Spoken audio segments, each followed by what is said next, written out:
Friends, मैं स्वरा कहानी के दूसरे भाग में आपका स्वागत है।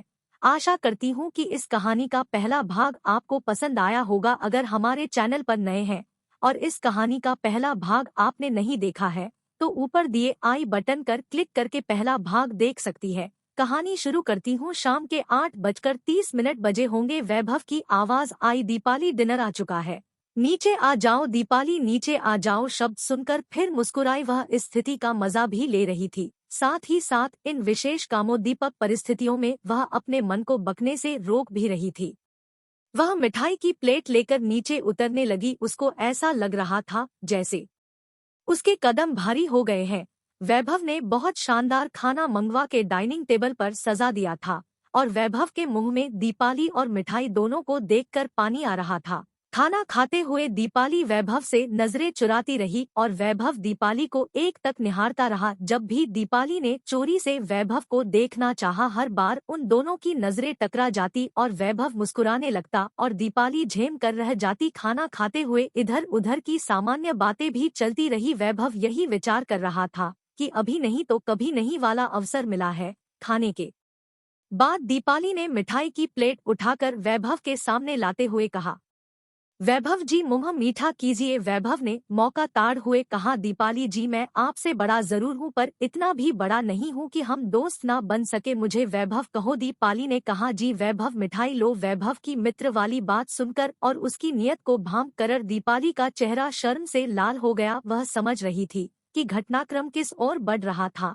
और वह यह भी जान रही थी कि दुविधा केवल उसको है। वैभव तो पूरी तरह से इस अवसर का लाभ उठाते हुए दीपाली के साथ विशेष प्रणय संबंध स्थापित करना चाह रहा था। दीपाली ने बर्तन समेटे और उन्हें धोने के लिए सिंक की ओर बढ़ी। उसके साथ वैभव भी किचन में मदद करने के बहाने से आ गया, जबकि उसका इरादा कैसे भी करके बस दीपाली के संग रहने का था। दीपाली के मना करने के बावजूद वह बर्तन धोने लगा। बर्तन धोते हुए बीच बीच में दोनों के हाथ आपस में छू जाते तो दीपाली के तन बदन में तरंगे सी उठने लगती। वैभव तो ठहरा मर्द, दीपाली के हाथों के स्पर्श सुख से उसकी नसंस में सनसनी हो रही थी। बर्तन साफ करने के बाद वैभव ने दीपाली को रोके रखने की मंशा से चाय बना ली और चाय लेकर डाइनिंग टेबल पर कुर्सी खींच के बैठ गया। दीपाली उसके पास वाली कुर्सी पर बैठी थी। वैभव ने हिम्मत बटोरी और दीपाली के हाथ पर हाथ रखते हुए कहा, दीपाली एक बात कहूँ। दीपाली का पूरा शरीर झंझना उठा। उसने वैभव के हाथ से अपना हाथ छुड़ाते हुए कहा, कहिए। वैभव ने कहा, दीपाली तुमने कुदरत के इस सहयोग पर गौर किया कि कल सुबह ही मेरी पत्नी कोटा गई और आज तुम्हारे पति भी जोधपुर के लिए निकल गए। उन दोनों के जाने के बाद पीछे से इस सुने घर में सिर्फ हम दोनों हैं।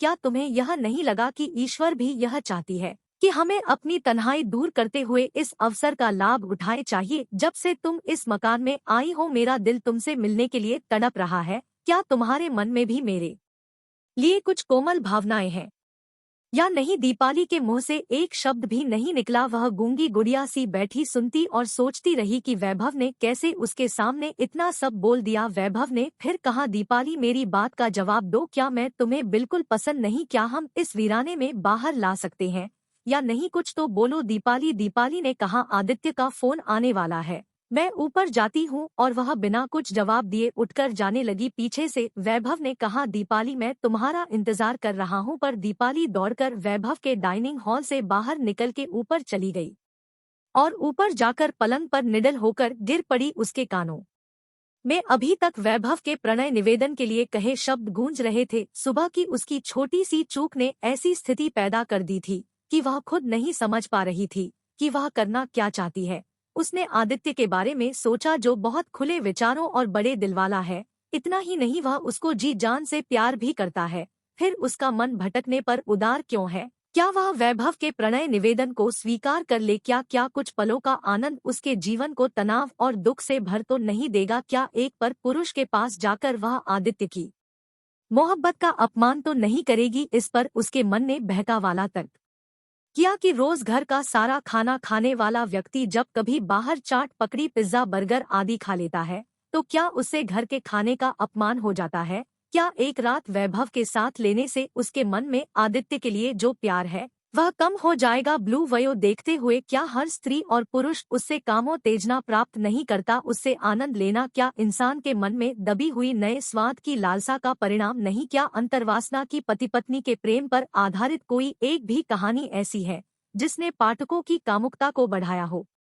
जवाब मिलेगा शायद नहीं। वास्तविकता यह है कि विवाह संबंधों पर आधारित कहानी ही पाठकों में सनसनी उत्पन्न करने की क्षमता रखती है। फिर कब तक किसी स्त्री का चरित्र उसके शारीरिक बनावट के पैमाने पर तोला जा रहेगा? कोई स्त्री एकनिष्ठ होकर भी बहुत बुरी हो सकती है, कोई एक से अधिक मर्दों के साथ संबंध रखकर भी अपने कृतित्व से महान हो सकती है। इसलिए प्रश्न इस बात का है कि पेट की भूख और जिस्म की भूख को एक समान महत्व क्यों नहीं दिया जा सकता? क्या नए स्वाद की शौकीन जुबान और विविधता पसंद दिमाग एक ही चेहरे और एक ही जिस्म से उब नहीं जागा? और क्या इंसान के जीवन में यही रास्ता पारिवारिक तनाव को जन्म नहीं देती? इतना तो दीपाली को विश्वास था कि यदि बाद में आदित्य को उसने बता भी दिया तो वह खुले मन से उसकी मन स्थिति को समझते हुए उसके क्षणिक भटकाव को ज्यादा तूल नहीं देगा। पहली बार किसी गैर मर्द के पास जाने के पहले औरत को बहुत हिम्मत जुटाना पड़ती है, कई तरह की शंका कुशन से बाहर निकलकर मन को नया आनंद दिलाने के लिए प्रण करना पड़ता है। अब धीरे धीरे उसका मन भी वैभव की इस बात पर यकीन करने लगा कि कुदरत ने उन दोनों को एक नया आनंद उठाने के लिए ही यह अच्छा अवसर प्रदान किया है। दीपाली उठी, बाथरूम में जाकर नहाई और फिर उसने अपनी सबसे अधिक पारदर्शी नाइटी पहनी और बेसुध होकर बढ़ चली अपने जीवन के पहले गैर मर्द वैभव के पास। सीढ़ी उतरते हुए दीपाली ने देखा कि वैभव ने डाइनिंग हॉल वाले दरवाज को खोल रखा था, जिससे उसे बरामदे में होकर ना जाना पड़े और किसी पड़ोसी की उस पर नजर पड़ने की भी कोई आशंका नहीं रहे। दीपाली मन ही मन वैभव की इस सावधानी पर मुस्कुरा उठी। जब दीपाली ने दरवाजा खोला तो देखा वैभव भी अभी नहाकर बाहर आया था और केवल लुंगी बांधे बालों में कंघी कर रहा था। वह यह देखकर दंग थी कि वैभव को कितना विश्वास था कि दीपाली उसके पास जरूर आएगी। दोस्तों, इस कहानी को बीच में रोकने के लिए माफी चाहती हूँ। कहानी के अगले रोचक भाग के साथ मैं आपको जल्द ही मिलूंगी। दोस्तों, इस कहानी का यह भाग आपको थोड़ा सा भी पसंद आया है तो प्लीज एक लाइक जरूर करिए, इससे हमें मोटिवेशन मिलता है। और अगर चैनल पर नए हैं तो सब्सक्राइब करना बिल्कुल ना भूलिए, घंटी को जरूर दबाएं जिससे कि नई कहानियों का नोटिफिकेशन पहले आपको मिले। तब तक के लिए संगीत, नमस्कार।